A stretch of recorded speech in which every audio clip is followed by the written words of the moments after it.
सरकार को ठकुचंती सरकारी बाबू कलाहांडी जिलार स्वास्थ्य व्यवस्था जहाँ ता उपरे सरकारी बाबू को खेल कहले न सरे टंका नहीं सरकारी कर्मचारी करुछंती व्यवस्था 3 वर्ष हेब पाउछंती मोटा दरमा स्वास्थ्यकर्मी मालामाल।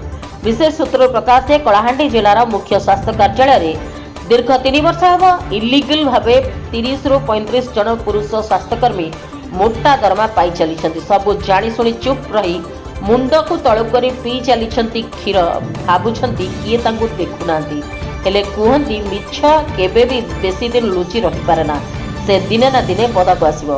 जेपरी बरगढ़ जिलार मुख्य स्वास्थ्य कार्यालय ब्लड बैंक रे जेमिति इलिगल भावे नोटिस बाहर करी 14 जन को नियुक्ति दि जाए दरमा दि जाउथला ठीक सेहीपरि कलाहांडी जिलार मुख्य स्वास्थ्य कार्यालय सरकारी बाबू टंका नहीं इलिगल भावे नोटिस जारी करी जिलार पुरुष स्वास्थ्यकर्मी मानकु मासको मास दरमा टंका जोगाई देबारे निजकु नियुक्ति करी चलिथिले।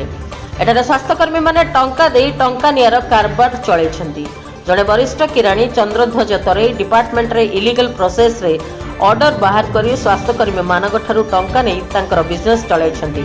एही कार्यकलाप आरटीआई माध्यम रे लोकलोचन को आसिला परे जेतेबेले जणा पड़िला तुरंत आउ एक रिकवरी फेक नोटिस जारी करिथिले वरिष्ठ किराणी चंद्रध्वज तरे। बारंबार ए विषय को नहीं आरटीआई मागिबा परे फाइनली तापुरु रिकवरी ऑर्डर बा नोटिस आसिला परे सही रिकवरी ऑर्डर को कोर्ट रे केस करी स्टे करछंती। हेले एपरि दोषी को कौन दंड अछि जो स्वास्थ्यकर्मी माने टंका देई टंका नेउथिले सेमानक पई कोन दंड अछि जो सरकारी बाबू एपरि इलीगल नोटिस बाहर करी एपरि एक भूल काम करिसंती तांको पई कोन दंड सरकार गदी रे बसी सरकार को ठकुथुवा व्यक्ति मानकु सरकार कोन पदक्षेप तांको विरुद्ध रे नेबे ता समय ही कहबो। कलाहांडी उमाकांत बाग रिपोर्ट रिपब्लिक ओडिशा साधारण लोकंक स्वर।